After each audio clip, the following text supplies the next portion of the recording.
mulher samaritana. É feita uma leitura muito negativa dela. Era uma mulher sem moral, era uma mulher com muitos homens, uma mulher com passado duvidoso. Mas se fizermos uma leitura real do texto, nós vamos ver algumas qualidades nesta mulher que destonam da época. Isso não a fazia desmerecida na sociedade. Muito pelo contrário, vocês vão ver isso. Vamos lá no capítulo 4, vamos começar do verso 1.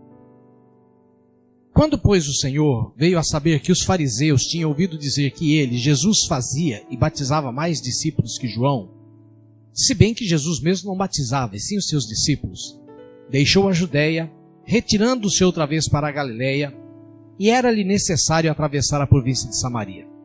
Chegou, pois, a uma cidade samaritana chamada Sicar, perto das terras de Jacó, que Jacó dera a seu filho José. Estava ali a fonte de Jacó. Cansado de viagem, assentara-se Jesus junto à fonte, por volta da hora sexta. Nisto veio uma mulher samaritana tirar água, e disse-lhe Jesus: dá-me de beber. Pois seus discípulos tinham ido à cidade para comprar alimentos. Então lhe disse a mulher samaritana: como sendo tu judeu, me pedes de beber a mim, que sou mulher samaritana? Porque os judeus não se dão com os samaritanos.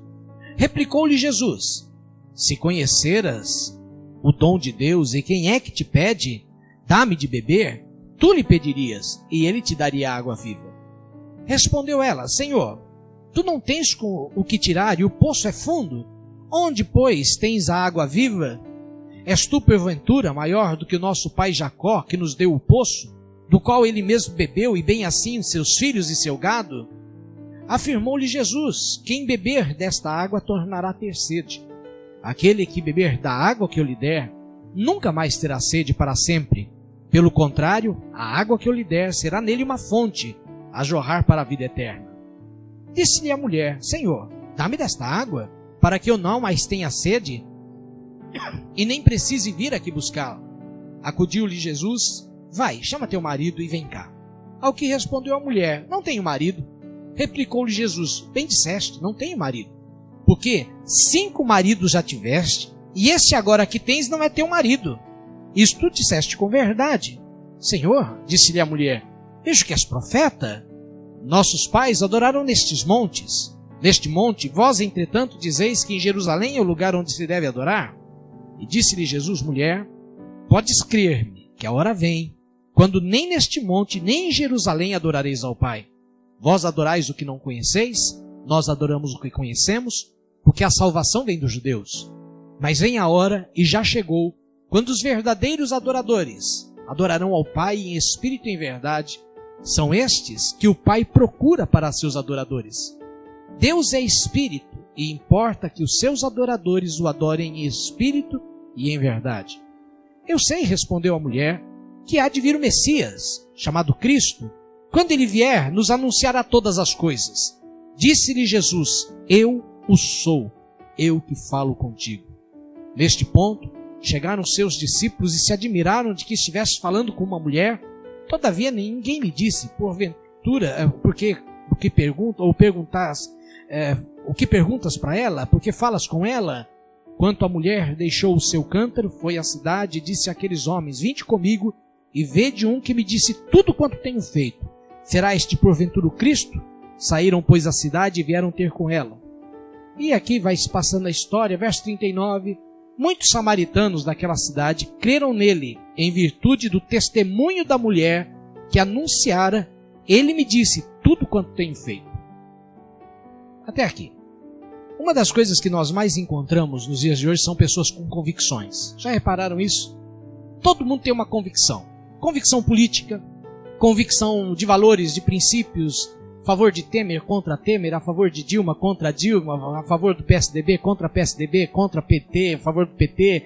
As pessoas têm convicções e religiosamente não é diferente. Aqueles que têm a coragem de compartilhar um pouco da fé, alguns já chegam: religião, política e futebol ninguém discute. Como que falando: não quero falar sobre esse assunto porque nós vamos divergir. Quem aceita conversar, olha, não toque no assunto. Uma vez fui conversar com uma senhora, disse: o senhor pode falar o que quiser, pastor, só não toque na minha santinha. Falando de Aparecida do Norte. Então, aquelas convicções, as pessoas creem. Pessoas creem que a ruda atrás da orelha tira mal olhado e livra de dor de cabeça. Pessoas creem que chá de Guiné espanta mal olhado. Eu já fui de candomblé, eu sei desses rituaizinhos, né? Que se faz. Outros creem que queimando incenso um dia da semana, ou acendendo uma vela de 7 dias, vai trazer benefício à sua casa. E aí as pessoas têm muitas crendices e colocam sua fé, sua convicção, sua vida naquilo. Hoje, mesmo no meio cristão evangélico, muitas pessoas colocam a fé mais em pastores, a fé em igrejas, a fé em dogmas e não a fé na pessoa de Cristo. Hoje mesmo vi um artigo que falava: tenha fé na tua fé. Ou seja, é importante você ter fé na tua fé. Porque se não tiver fé na tua fé, não vale nada. Peraí, mas você ter fé numa fé que não... Fé na fé é fé em quê? Afinal de contas, porque a fé que remove montanhas é fé que Jesus disse. A fé lançada sobre a minha palavra, disse Jesus. Não sobre uma fé pelo ter fé. Porque tem gente que tem fé num monte de coisa. Tem gente que crê que colocando um Buda, uma estatueta de Buda com a barriga voltada para a porta, vai espantar os maus espíritos. Alguns creem que ordenando corretamente os móveis da casa vai trazer uma boa fluência de energia do Feng Shui. E vai aí afora. As pessoas creem num monte de coisa. Irmão, se a minha vida fosse melhorar por colocar a ordem dos móveis em casa, eu tirava tudo, deixava o ambiente livre para a energia fluir. Né? Fazer como os japoneses, você ter só os futons, tira tudo da casa, deixa só aquele colchão e beleza, tá tudo, passa energia boa, passa por aqui. E as pessoas creem, as pessoas acreditam, dedicam suas vidas e meditam e se entregam. Não, vou meditar em quê? Não, vou meditar a ponto de ficar com a mente vazia. Eu não sei como alguém consegue meditar com a mente vazia. Porque meditação automaticamente subentende você usar a sua inteligência, o teu pensamento para divagar, analisar coisas, pensar a respeito de algo. E não simplesmente, eu vou meditar para não pensar em nada. E as pessoas acreditam, as pessoas têm convicção. E o duro, que quando você apresenta o evangelho para as pessoas, normalmente vai acontecer o quê? As pessoas, dentro de suas convicções, elas vão aceitar ou rejeitar. Algumas simpatizam, outras rejeitam de cara. Eu não quero ouvir, não quero compartilhar, não quero falar a respeito disso. Outras, legal, fala mais. Mas saem dali como se aquilo não fosse nada. E há um terceiro grupo de pessoas que são aquelas que isso está fazendo falta na minha vida. E muitas vezes as pessoas não percebem que não é a ausência de tudo que nos leva a uma carência de Deus. Às vezes a carência de Deus está justamente em termos tanta suficiência, em termos tanta consciência de tantas coisas, ou tantas convicções nas nossas vidas, que não sobra lugar para que Deus encontre espaço no nosso coração e traga aquilo que Ele tem para nós. Essa mulher é uma mulher atípica para os seus dias. Não era só porque ela estava no 6º homem. Ela estava, como hoje, na sociedade, o casamento tem sido desacreditado. Muitas pessoas hoje já não se casam, estão no 2º, no 3º, no 4º relacionamento, e tem um relacionamento com um, não dá certo, vai com outro, ou com outra, e vai aí afora, e a situação, muitas vezes, faz com que a pessoa não se sinta bem, mas se sinta cada vez menos valorizada, quase como uma mercadoria que passa de mão em mão e cada vez tem menos valor. Não é valorizada pelo quanto é usada, é desvalorizada pelo tanto. Em qual relacionamento você está? Estou no 5º, estou no 6º. Se não me engano, a Adriane Galisteu, alguns anos atrás, ela não falou mais em casamento, mas hoje ela está com 50 e poucos anos. Mas ela dizia assim: olha, estou no meu 6º casamento e eu vou realizar quantos casamentos forem necessários para eu ser feliz. Como se o casamento em si trouxesse felicidade. Então vou casar 6 vezes. Chico Anísio disse: eu sou especialista em casamento. Quando estava vivo ele disse: sou especialista em casamento, estou no meu 9º casamento. Se casou 9 vezes, casou e separou. Eu imagino como ficava a conta bancária desse. Cada vez que separa, vai metade para a esposa, já viu, né? Mas vejam só a situação. E é interessante que esta mulher, ela se enquadra nesse tempo dessa sociedade moderna. Nem isso. Pessoas que não estão nem aí com a opinião dos outros. O que importa é ser feliz. Era uma mulher que estava nesse padrão. Quero ser feliz. Eu me casei uma vez, Não deu certo, parti para o segundo. Tá certo que no Oriente Médio tem uma cultura, e até hoje essa doutrina vale para muitos de origem muçulmana, islâmica, que vem da Líbia, da Síria, do Egito, da Arábia Saudita, que simplesmente a mulher pode ser dispensada do casamento por qualquer coisa. O marido se desagradou dele, devolve a mulher para o pai, devolve a mulher para a família. Não sei se vocês sabiam disso, mas até hoje existe, conheço inclusive, né, alguns que sabem dessa história, conheço gente que tem parentes aqui, que a mãe de uma pessoa conhecida nossa aqui de Itatiba foi devolvida para a família, porque o pai se desagradou dela, falou, não quero. Teve um filho com ela, depois de ter um filho, falou, não, agora pode voltar para tua casa que não quero mais você como mulher, você não me serve mais. Então há essa cultura nesses países orientais. Mas é interessante que essa mulher vive nessa dimensão, e normalmente se pega nesse valor. Essa mulher teve 6 homens, então ela era uma desclassificada. Vamos ver alguns quesitos. Primeiro, há algumas características dessa mulher que mostram que ela não era uma mulher comum, no sentido de uma mulher alienada, fora da sociedade, fora do valor. Era uma mulher instruída. Era uma mulher muito bem instruída. Era uma mulher resolvida com os seus conceitos e com os seus valores. Ela cumpriu o seu papel de mulher, o seu papel dentro da sociedade. Ela estava indo tirar água para suprir a necessidade da sua casa. Ela estava morando com um marido, com um homem que não era seu marido, já havia tido 5 esposos.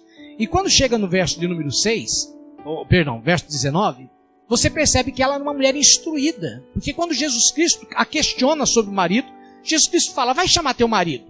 Ela fala, não tenho marido. Eu falo, é verdade, você não tem marido. Já teve 5, você está no 6º, agora esse você tem, não é teu marido. Ela vira para Jesus e fala, vejo que tu és profeta. Vejo que tu és profeta. E ela entra no assunto que até hoje na sociedade oriental, a mulher é impedida de lidar. A mulher é impedida de discutir. Inclusive na Bíblia, em alguns textos, por ser relativo a uma cultura antiga, Paulo dizia, a mulher não ensine na igreja. A mulher na igreja fique calada. Isso não é uma ordenança para as mulheres dos dias de hoje. É uma posição contextualizada dentro de uma sociedade de 2000 anos atrás que tinha essa prescrição. Não era bom que a mulher se posicionasse. Mas essa mulher é uma mulher que não estava muito preocupada com essas convenções. Não era só a questão do casamento, mas era uma mulher que começa a dizer no verso 20 o quê? Nossos pais adoram neste monte. E vocês dizem que deve se adorar em Jerusalém.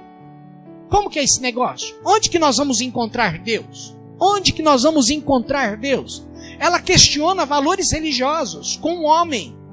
Ela se coloca no mesmo nível de Jesus, como uma mulher falando com o homem como se estivessem no mesmo nível, coisa que a sociedade desaprovava. Ela mostra conhecimento de causa, dizendo, é dito que virá o Cristo, e quando ele vier nos ensinará todas as coisas. Ela sabia sobre as profecias, ela sabia sobre os conceitos de Deus, e ela se declara uma mulher apegada à fé. Como que você nota que ela era uma mulher apegada à fé? Se você vê, quando Jesus lhe pede água, ela faz uma colocação interessante aqui, no verso 11, presta atenção.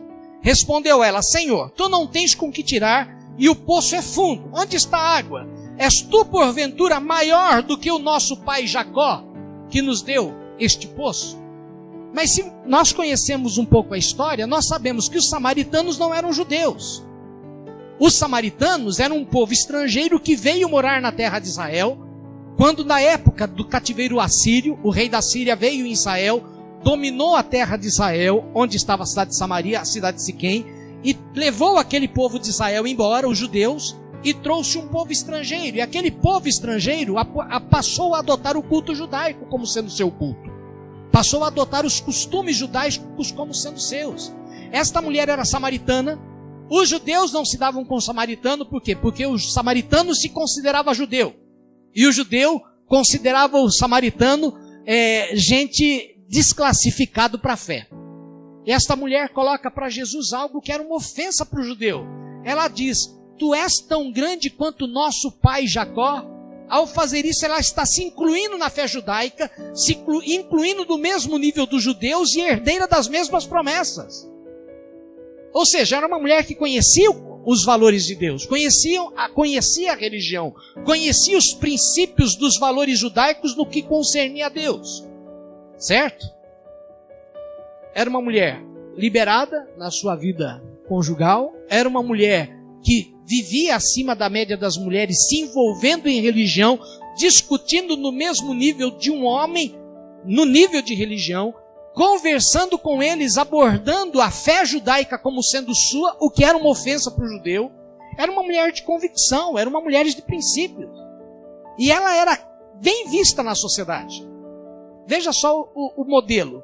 Assim que ela fala com Jesus, os discípulos chegam, ela conversou com Jesus, o que é feito?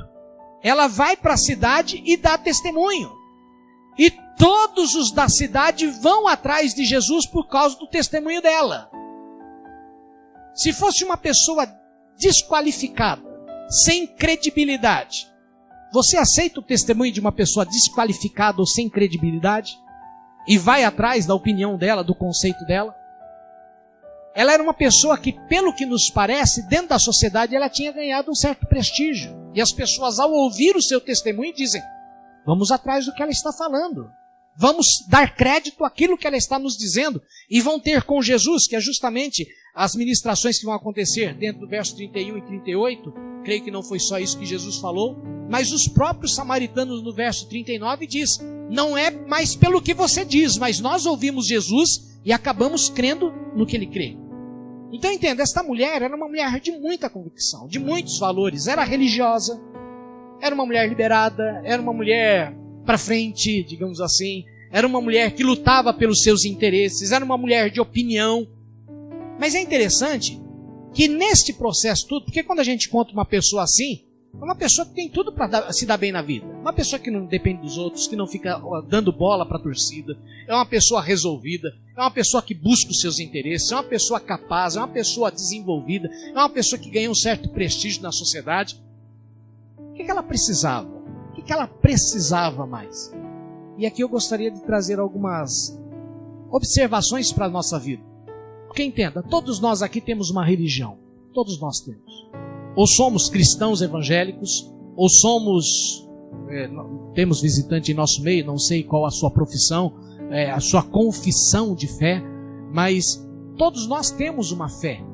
Um pouco menos, um pouco mais, todos nós cremos de alguma forma em Cristo, todos nós cremos numa vida eterna, cremos no poder de Deus, cremos na palavra de Deus, cremos em alguma coisa religiosa e temos as nossas convicções. Mas é interessante que isso não diz nada no que diz respeito a Deus. Porque as nossas convicções, não porque a temos, necessariamente condizem com aquilo que Deus espera que nós sejamos. Nós podemos ter convicções, ter princípios, levarmos uma vida e estarmos totalmente fora da vontade de Deus e longe de Deus. Que é o caso dessa mulher. Vamos ver a característica disso? Se você chega no verso 10, o que você encontra? Replicou-lhe Jesus. Jesus pede algo para ela. Me dá água. Ela, quem? Mas para mim, você está pedindo água?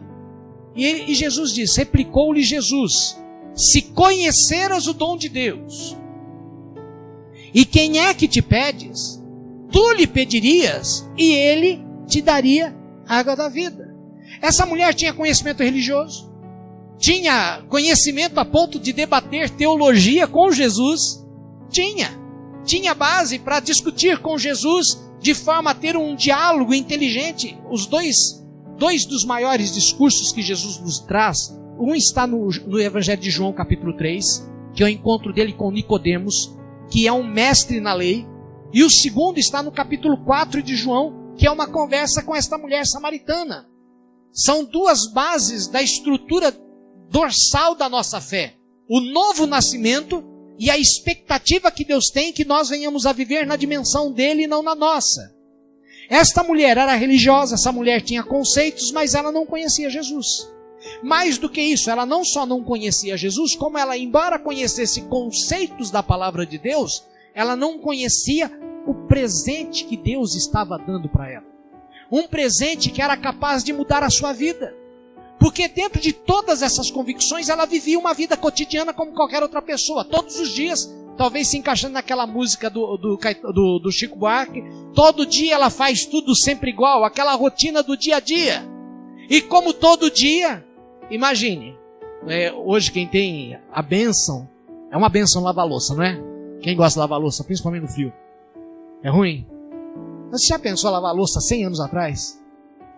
Você tinha só uma bacia, colocar os pratos dentro da bacia e buscar água no poço lá fora, né? Quando tinha sarrilho, né? Levar o balde, colocar na bandeja, colocar na tina, lavar os pratos numa, enxaguar na outra e guardar, era uma maravilha.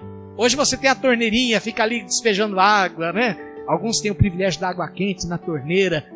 Aquele pessoal, para lavar uma louça, ela tinha que buscar água na fonte de Jacó. Se ela precisasse dar um banho numa criança ou tomar um banho, ela tinha que buscar água na fonte de Jacó. Se ela quisesse preparar uma comida, ela tinha que buscar água. Imagine as viagens que ela fazia para esse poço todo dia, com um cântaro, com um vaso nas costas, buscando água. E cuidando disso todo dia. Mas aquele dia aconteceu algo especial. No meio da sua rotina, ela é confrontada por Jesus. E Jesus diz para ela: você conhece muita coisa, você sabe muita coisa, mas você não tem o essencial que pode mudar a tua vida, que pode mudar a rotina, que pode mudar o rumo da tua vida. Você não conhece nem o presente de Deus e nem quem é este que está falando com você. E isto tem sido um dos maiores problemas da humanidade. As pessoas sabem do que Deus fez, mas não conhecem. Eu costumo usar esse exemplo. Todos aqui conhecem Silvio Santos, personagem folclórico brasileiro. Todo mundo conhece Silvio Santos. Você conhece Silvio Santos? Silvio Santos te conhece? Que diferença faz você conhecer o Silvio Santos para a tua vida? Há algum benefício para você conhecer um personagem desse? Traz algum benefício? A mesma coisa é saber sobre Jesus. Eu posso saber quem Jesus Cristo é, mas se eu não tenho um relacionamento com Ele, isso não faz diferença nenhuma na minha vida. Eu sei quem é Jesus, eu sei onde procurar Jesus, eu sei o que Jesus falou, mas que diferença isso traz na tua vida? E é justamente isso que Jesus está falando. Eu estou aqui, se você soubesse com quem você está falando, se você soubesse diante de quem você está, eu sou aquele que pode revelar o maior presente de Deus para a tua existência, e eu posso mudar o rumo da tua história, de forma que esta rotina de todos os dias vir tirar água, seja mudada na tua vida. E ela imediatamente mostra, apesar de todo o conhecimento que ela tinha, o nível de total ignorância que ela vivia em relação a Cristo, em relação às coisas de Deus. Porque a pergunta que ela faz é Jesus está conversando no nível espiritual, no nível mais elevado. Ela já vai no nível material. Fala: uma boa oferta. Como que eu faço para não precisar mais tirar água do poço? Eu quero ficar livre dessa rotina. Eu quero ficar livre desse trabalho. E ele diz: não é dessa água que eu estou falando. É de algo muito mais sério, muito mais profundo, muito mais necessário na tua vida do que a própria água que você bebe. Da água que você vem todos os dias, talvez várias vezes nesse poço, buscar. Eu posso te dar uma saciedade de alma. De forma que hoje o homem vive, nós nunca vemos uma sociedade tão insaciável como nos dias de hoje. As pessoas têm roupas boas, mas vão no shopping e fazem compras de roupas que não precisam. E às vezes, quantas roupas nós temos perdidas no armário, e às vezes roupas que nem usamos. Compramos, colocamos no armário e nem usamos. Está com a etiqueta, passa 2, 3 anos. Olha, eu comprei essa blusa aqui, nunca usei. Comprei essa calça, nunca usei. Olha, esse sapato, comprei, está na caixa até hoje. Compra sem necessidade. Já aconteceu com alguém aqui? Por quê? Insatisfação. Eu tenho um relógio, nem uso mais relógio. O celular me resolveu muitos problemas. Um deles é não ter que precisar de relógio. Então, mas vou comprar um relógio. Mas por que você comprou um relógio? Porque tal. E às vezes a gente vê assim aquelas propagandas de gente importante. A pessoa abre aquela gaveta, naquele closet maravilhoso. Abre a gaveta, a pessoa tem um relógio para cada dia da semana. E a pessoa olha: é esse daqui que eu vou colocar hoje. Supérfluo. Sapatos. Né, as mulheres que digam, não que eu tenha pouco, eu tenho 4 pares de sapatos, mas as mulheres às vezes têm 10, 15, 20, 30. Eu lembro da Imelda Marcos, não sei quando se lembra, mulher do ditador lá das Filipinas. Ela ficou famosa por ter 3.000 pares de sapato. 3.000 pares de sapato, é pior do que uma centopeia. Nem sendo uma centopeia, usando todo dia os sapatos, consegue usar 3.000 pares de sapato. E é aquela coisa, você chega numa vitrine, Preciso disso? Vem aquela pergunta, precisa realmente? Como se isso fosse resolver. Mas não para por aí, as pessoas vão atrás de adrenalina. Querem pular de paraquedas, querem pular de bungee jump, querem adrenalina, né? Querem, preciso de algo mais. Ou vão fazer alguma visita, vão lá no Morro do Alemão para aumentar a adrenalina, no meio do tiroteio lá do Morro do Alemão, né? Fazer turismo. Vocês sabem que tem guias turísticos para as favelas no Rio de Janeiro. Inclusive favelas de alto perigo. E as pessoas vão lá, pagam guias turísticos para fazerem um passeio, daqui a pouco é bala cortando de lado. Parece que eu estou num filme de faroeste. E as pessoas procuram adrenalina, porque elas não se sentem satisfeitas. E não para por aí, bebida, orgias, festas, raves e coisas. E daí vai. As pessoas nunca estão satisfeitas. Swing, troca de casais, relacionamento mistos. Agora já não tem mais casamento, casamento tem um novo nome, que é uma nova instituição que já está valendo no Brasil. Casamento entre 3 pessoas já está valendo no Brasil. Triamento com 3 e mento no final. Mas é normal, 2 homens e uma mulher, uma mulher e 2 homens, um homem e 2 mulheres. A coisa tá tão assim porque, não, uma mulher não me satisfaz mais, eu preciso de 2. Não, mas 2 mulheres vai ficar esquisito de explicar, mas daí agora eu posso casar com 2? Eu posso casar com 2? E o homem vive numa insatisfação constante. E ele não entende que esta insatisfação é fruto do quê? Deste não conhecer o dom de Deus. Porque um dos grandes teólogos da antiguidade foi chamado Santo Agostinho, chamado santo pela Igreja Católica. Ele trabalha numa das suas cartas, ele fala a respeito do vazio existencial. O ser humano tem em si mesmo vazio existencial. Ele sente falta de algo. Ele nasce sentindo que lhe falta algo. E sabe o que ele sente? A ausência de Deus. Ele sente falta de Deus. E ele cresce naquele afã, naquela ânsia de preencher o lugar de Deus na sua vida. E por isso ele procura o que? Adrenalina, procura amizades, procura relacionamentos, procura preencher a sua vida com muitas coisas e muitas maneiras, tentando encontrar a graça de Deus, aquilo que lhe falta. Esta mulher era desse tipo de pessoa. Fazia o seu papel de mulher, cumpria seu papel familiar, teve os seus companheiros, estava com o seu companheiro atual numa boa, se relacionava com as pessoas da comunidade, tinha conceitos religiosos, discutia com Jesus, assim como de igual para igual. E Jesus lhes fala: você tem tudo isso, mas você não tem o essencial. Você não conhece o presente de Deus, que sou eu, e não conhece a mim também. Porque se você me conhecesse, eu quero dizer que a tua vida sofreria uma transformação, a tua vida sofreria uma mudança e você não seria mais igual. Você não precisaria mais viver em função da aprovação, da aceitação ou da opinião dos outros, mas alcançaria a graça de Deus que te traz satisfação plena. Porque quem anda com Cristo encontra essa satisfação plena. Não que a pessoa não queira um casamento, não queira um relacionamento, não queira um bem que venha complementar a sua vida, mas quando nós temos uma visão clara de quem é Jesus para nós, e Ele se torna quem Deus quer que Ele seja na nossa vida, nós não vivemos mais em função disso. Eu não preciso me drogar para ter um bom momento. Tem uma música que eu acho muito legal do Salomão do Reggae, que ele vai trabalhando sobre vários temas usados por viciados. Ele vai trabalhando em cima desses termos de viciado, tudo colocando a palavra de Deus, o relacionamento com Cristo. Eu achei muito, muito inteligente da parte dele. Tem quem conhece a música, não vou falar dela agora. Mas é interessante como as pessoas têm esses anseios, porque não conhecem Jesus, não conhecem o presente de Deus.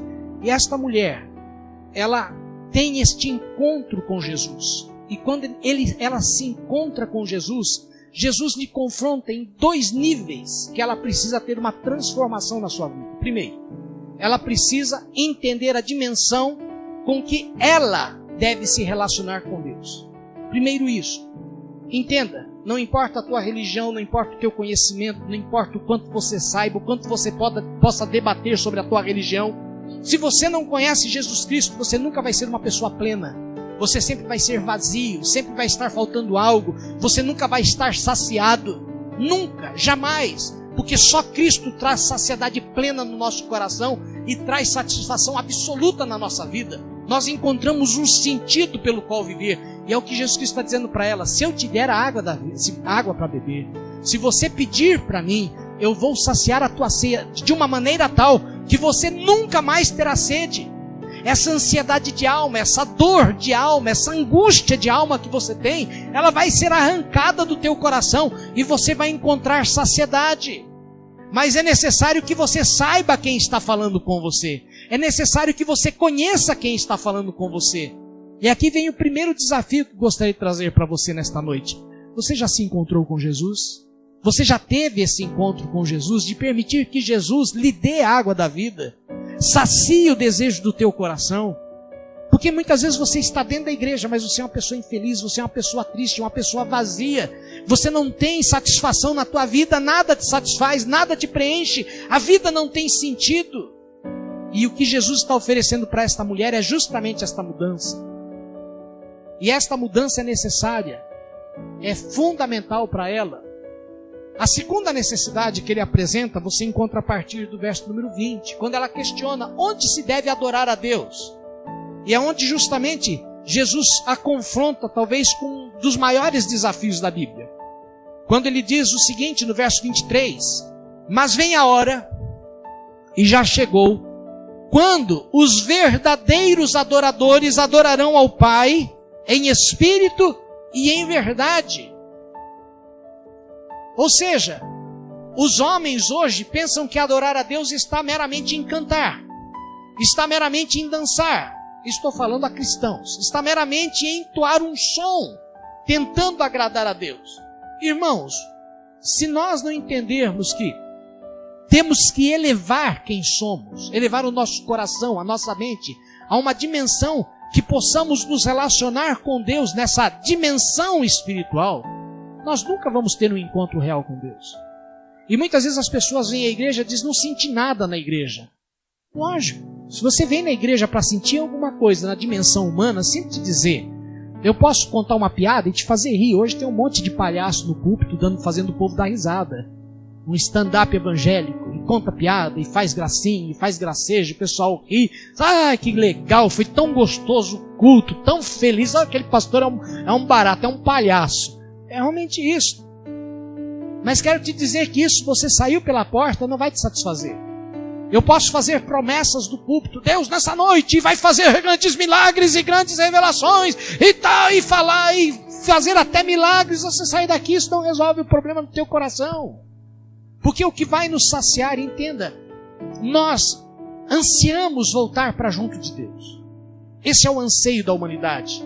Nós sentimos falta de Deus. Paulo diz que por causa do pecado nós somos separados de Deus. E Jesus está dizendo, Deus, esse Deus que foi traído, esse Deus que foi abandonado pelo homem, esse Deus que é mal falado pelo homem, esse Deus que foi ofendido pelas escolhas do homem, Ele está à procura de pessoas que queiram se relacionar com Ele na mesma dimensão dele. Não na dimensão humana, oferecendo para Deus as coisas deste mundo como se Deus estivesse preocupado com as coisas deste mundo.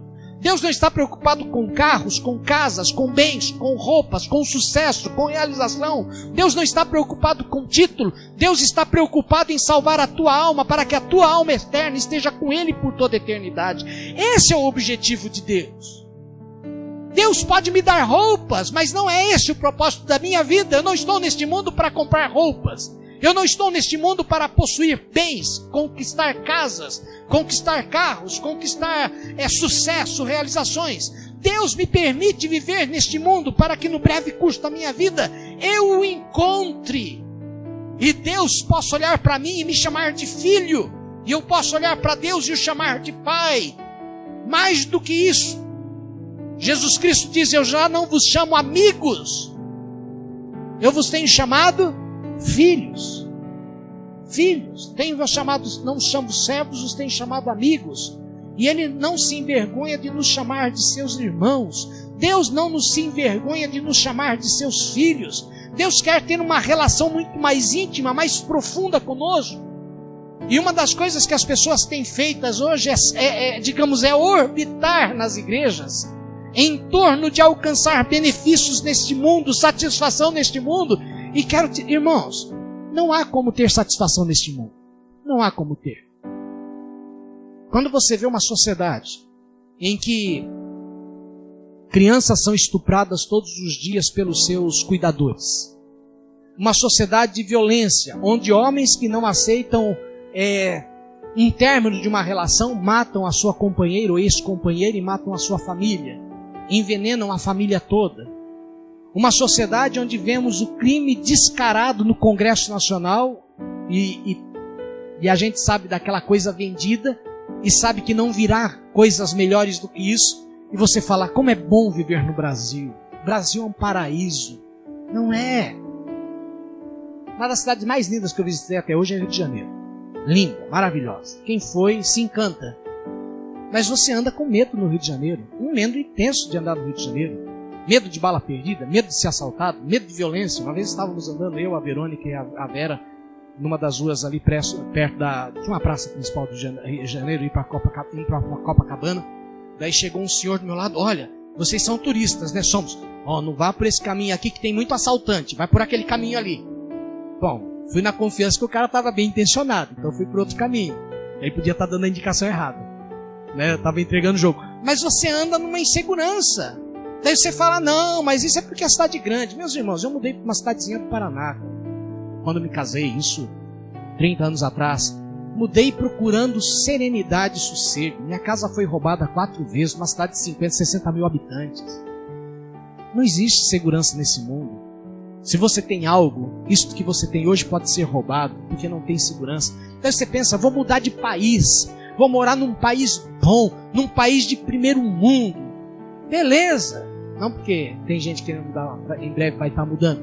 Mas vai para um país de primeiro mundo, você encontra o mesmo tipo de gente. Tem um doido que chega no meio da faculdade, pega um fuzil, mata 20, 30 e depois dá um tiro na cabeça. Aconteceu isso semana passada nos Estados Unidos. Tem um doido que pega com um carro, chega na ponte de Londres e vai atropelando quem está na frente. Hoje é o mundo que nós vivemos. Não há mais segurança, não há mais paz, não há mais serenidade. E a própria palavra de Deus diz pela boca de Paulo, se o nosso esperar em Deus se resume somente nesta vida, sabe o que somos? Somos os mais infelizes de todos os homens. Por isso que o mundo é tão infeliz, por isso que a sociedade é tão infeliz, por isso que o homem está tão infeliz nos dias de hoje, tão insatisfeitos, porque eles se contentam em viver esta vida. E Jesus Cristo disse para aquela mulher, eu tenho algo maior para você, eu tenho algo melhor, e você tem que saber quem eu sou, e você tem que elevar a tua forma de se relacionar com Deus, não somente de conceitos da tua cultura, que são os samaritanos que pensam deste jeito, ou daquilo que pensam os judeus. Você não tem que nem seguir a doutrina dos judeus, nem os princípios do samaritano, você tem que buscar os interesses de Deus. Porque no final das contas, irmãos, se você faz parte da Igreja Bíblica Nova Vida, isso independe para Deus. Porque se você não tiver um relacionamento com o Criador de todas as coisas, que te amou e enviou Jesus, ser membro de uma igreja é a coisa mais inútil que existe. Vai te fazer ser uma pessoa melhorzinha, mas só isso. Não te dá esperança de vida eterna. Somente entrarmos nessa dimensão de relacionamento com Deus. E o problema que nós enfrentamos, como disse dessa mulher, era uma mulher totalmente envolvida na sociedade, com conceitos, com valores. Mas Jesus apresenta 2 problemas para ela. Primeiro, você não sabe quem eu sou, e você não sabe o presente que Deus está te dando e a oportunidade que Deus está colocando diante de você. E o segundo é, você está procurando a Deus, mas você está procurando a Deus onde Deus não está. Porque Deus não é encontrado num lugar, mas Deus é encontrado numa dimensão em que você se eleva para o lugar que Deus está e não tenta trazer Deus para onde você está. E é uma das coisas que Deus quer fazer com você, é te fazer crescer na relação com Ele. Te fazer entrar nessa dimensão espiritual e entender como se relacionar com Deus, adorar a Deus, agradar a Deus, servir a Deus, honrar a Deus. Porque Deus, é interessante aqui, Ele não está dizendo, estou à procura de quem me procura. Não, é Deus que está procurando. Ele está ansioso de encontrar pessoas como nós que marcamos um encontro com Deus. Muitos vêm à igreja no domingo, mas não marcaram o encontro com Deus. Eles marcaram o encontro com os irmãos. Vou ver aqueles irmãos, vou ver se eu consigo acertar. Talvez tenha uns negócios aí. O Ricardo, talvez eu vou falar com o Ricardo, precisando fazer uma corrida para São Paulo durante a semana. Quem sabe ele me faz um descontinho de 5%, né? Assim, é irmão na fé, né? Então, tem que, né? Irmão na fé tem que fazer de graça, né? Então, a pessoa vem na igreja com outros propósitos, com outros motivos e não para servir a Deus. Quantas vezes chegamos aqui na igreja e vemos as pessoas chegando no culto e chegaram no culto com a cabeça onde? No filme que assistiram, no futebol que assistiram, na briga de família que tiveram, no que não alcançaram, nas contas que tem que pagar na segunda-feira, e sentam na hora do culto e falam, vamos orar. Orar? Não, mas já estou na igreja. Nem tinha percebido. E tem gente que passa o culto e nem entra no clima. Entra no culto, sai do culto. Né? Já pegamos gente da igreja acessando o Facebook, mandando mensagem, conversando no WhatsApp durante o culto. E não estão falando sobre o que está acontecendo no culto. Se pelo menos tivesse, olha, o pastor está falando tal coisa, olha, importante, pena que você não está aqui hoje, hein? Próximo domingo que é você aqui. Mas não, é jogando conversa fora.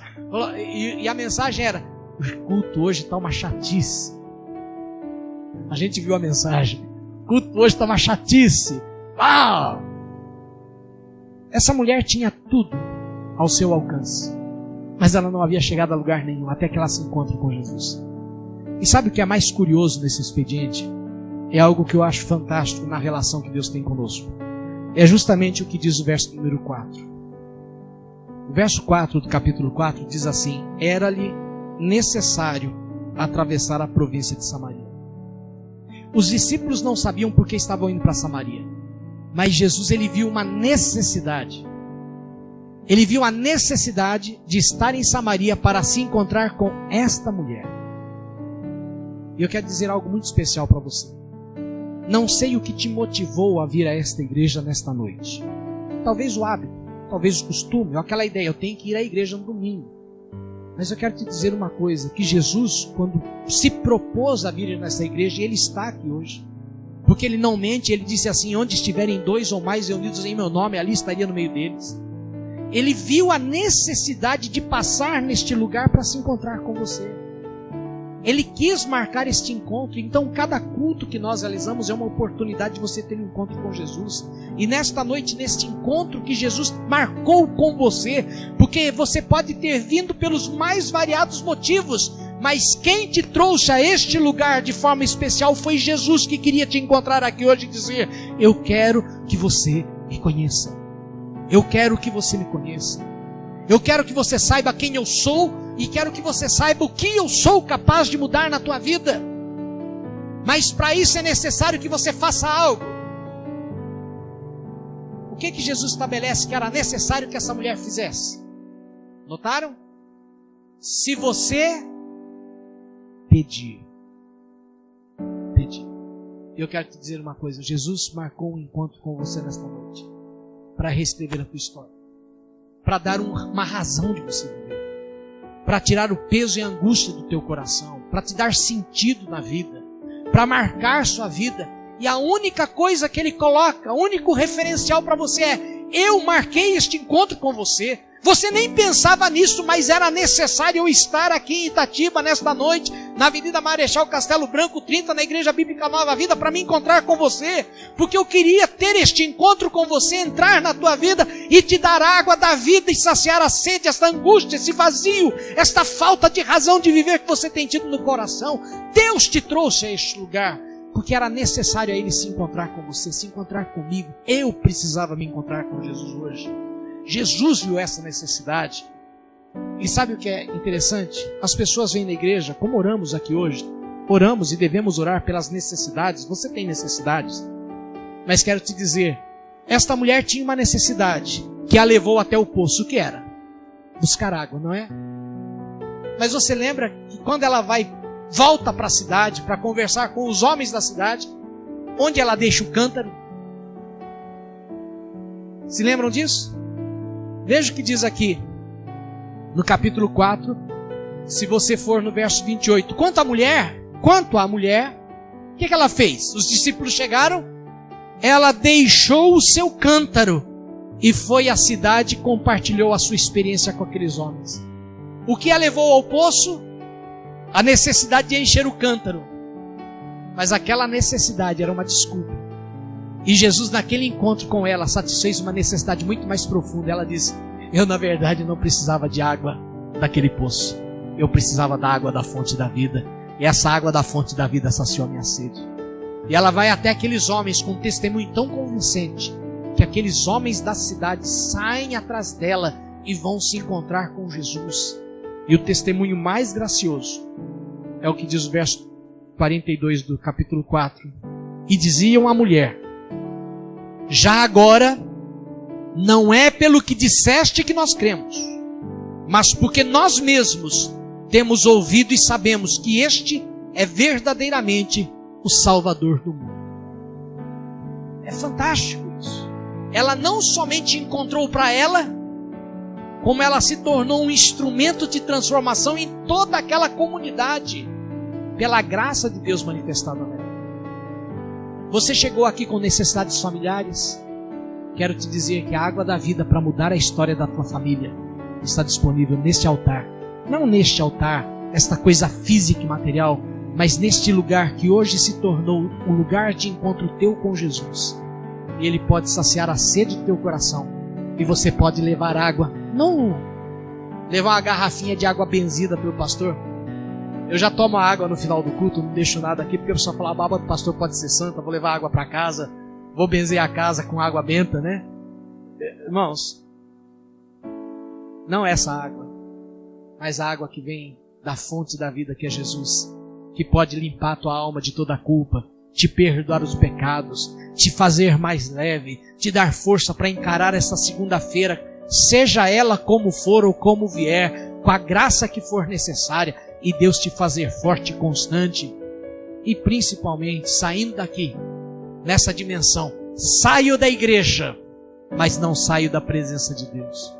Saio da comunhão dos irmãos, mas vou para minha casa na comunhão com Deus o Pai, Deus o Filho e Deus o Espírito Santo. E quando eu for para o trabalho amanhã, eu vou para o trabalho na comunhão do Pai, do Filho e do Espírito Santo. E quando eu estiver andando, quando eu estiver falando, quando eu estiver vivendo, eu vou viver na graça da revelação de que Jesus é a grande resposta que a sociedade necessitava. Jesus nunca foi tão claro, tão taxativo, tão absoluto como na resposta que ela dá para ele. Eu amo quando Jesus toma essa posição, versos 25 e 26, ele diz: eu sei, respondeu a mulher, que há de vir o Messias, chamado Cristo, aquele que vai mudar a história da humanidade, aquele que é a grande revelação de Deus. E quando ele vier, nos anunciará todas as coisas. E olha que declaração bombástica que Jesus Cristo faz. Disse-lhe Jesus: eu sou. Este que a humanidade espera, sou eu. Este que muda a história do homem, sou eu. Este que muda o sentimento de vazio no coração do homem e dá a ele um sentido pelo qual viver, sou eu. Eu sou o Cristo, o prometido de Deus, o Messias, o ungido, o enviado por Deus para se encontrar com você e te fazer meu. Não Adalberto, mas fazer Ele dizendo para você: eu quero que você seja meu. Eu quero que você seja minha, para que juntos possamos entrar pelas portas da eternidade. Era necessário você estar aqui hoje. Jesus se fez necessário a Ele estar aqui hoje para se encontrar com você e dizer: eu posso mudar a tua vida. Eu posso mudar o teu coração. Eu posso mudar a tua história. E você pode falar: pastor, mas eu já sou crente velho. Irmãos, uma coisa que eu aprendi: essa água aqui tem data de validade. Se ficar muitos anos guardada, essa água estraga. Na verdade, tem alguns meses de validade. 12 meses. 1 ano de validade. Tende a estragar. Você pode deixar uma água boa na geladeira. Depois de 6 meses, aquela água na geladeira já vai experimentar beber o sabor dela. Sabe o que é bom de uma fonte, de beber na fonte? Eu amo encontrar fonte. Quando era criança, tinha uma fonte perto de casa, eu ia constantemente para lá, encontrava aquelas canequinhas de metal, e eu ia no meio daquela fonte, no meio das rochas, assim, pegava aquela água gelada e tomava. Que coisa maravilhosa. Às vezes eu andava quilômetros, ficava com muita sede, só para poder beber daquela mina, daquela fonte. Era uma delícia. E é isso que Jesus Cristo é para nós. Aquele lugar, a sombra, aquele lugar de água fresca, onde Ele, a cada momento, você pode simplesmente pegar dele e tomar para você e saciar a sede da tua alma e do teu coração. E a única coisa que Ele fala que é necessário para esta mulher são as duas coisas que ela precisava saber. Primeiro, é quem eu sou e o que eu posso fazer. A segunda é a relação que Deus espera que você tenha com Ele. São as duas necessidades. Mas Ele só faz para ela só uma condição de algo que ela deve fazer. Sabe o que é? Se você soubesse quem te fala, tu lhe pedirias e Ele lhe daria água da vida. E nesta noite Jesus quer te dar água da vida. Jesus quer saciar a angústia do teu coração. Jesus quer te consolar, Jesus quer te fortalecer, Jesus quer te ajudar. E você só precisa beber. A água está disponível. E eu te convido a beber dessa fonte nesta noite. Vamos fechar os nossos olhos. Gostaria de fazer um convite a você. Talvez você tenha muitas convicções. De olhos fechados, pense nisso. Mas talvez você esteja se sentindo vazio. Talvez a sua vida perdeu sentido. Você tem estado infeliz porque não encontra mais razão de viver nesta vida. Talvez você simplesmente não se sente preenchido, satisfeito com nada. Nada te alegra, nada é bom o suficiente.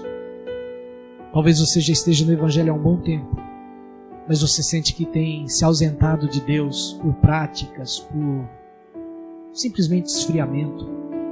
Jesus quer te encontrar nesta noite. E eu te convido a dar um passo de fé. Você que quer beber desta água que Jesus tem para te dar, de saciar a tua sede da alma, eu te convido a sair do seu lugar e vir aqui à frente. Num passo de fé dizendo: Senhor, eu estou indo. Eu estou pedindo a Ti, me dá dessa água. Eu quero beber da água da vida. Eu quero encontrar sentido na minha vida. Eu quero encontrar paz no meu coração. Eu quero encontrar motivação para continuar vivendo nesta segunda-feira. Eu quero encontrar sentido de continuar na tua igreja, na tua causa, andar na tua presença. Eu quero encontrar sentido de ter uma família. Eu quero encontrar sentido na minha existência. E se você tem essa necessidade, saia do seu lugar. É um lugar de graça, é um lugar de misericórdia, é um lugar de consolo. Deus tem para você. O pastor Adalberto não pode te dar isso, a igreja não pode te dar isso, nenhum missionário, nenhum pregador, nenhum milagreiro pode te dar isso. Mas Jesus Cristo, que é, como Ele mesmo disse, eu sou o Cristo, Ele pode te visitar nesta noite. Talvez você esteja cansado, desalentado e precisa desta renovação. Jesus quer te dar água nova. Sai do seu lugar, vem aqui à frente. Ainda há oportunidade. Se você não tem essa necessidade, esteja orando, pedindo para que Deus visite os corações, para que Deus fortaleça, para que Deus ajude. Esteja orando por esses que estão aqui à frente, cada um com os seus dilemas, com as suas lutas pessoais. Ninguém aqui é melhor do que outro. Todos nós somos carentes da mesma graça. Você que veio à frente, quero te fazer um convite a uma oração. Repita comigo, diga assim: Senhor Jesus, eu quero te pedir, me dá desta água da vida. Sacia a minha sede de Ti. Restaure em mim o meu primeiro amor. E que o Senhor me motive. Que o Senhor abra os meus olhos espirituais. E que eu possa ver quem Tu és. Que eu possa entender quem Tu és. E que o Senhor se torne para sempre a parte mais importante da minha vida. Eu consagro a Ti tudo que tenho e sou. E te peço, me sacia a alma, pois a minha alma tem sede de Ti. E que a partir de hoje, o Senhor realize em mim a Tua vontade, o Teu desejo, o Teu querer, pois eu me consagro a Ti. Te recebo como aquele que pode me salvar. Te recebo como aquele que pode mudar a minha história. Aquele que me perdoa, aquele que me limpa, aquele que me fortalece. Toma minha vida, toma minha família, toma o meu futuro e cumpre em mim a Tua vontade. É o que eu te peço em nome de Jesus. Amém.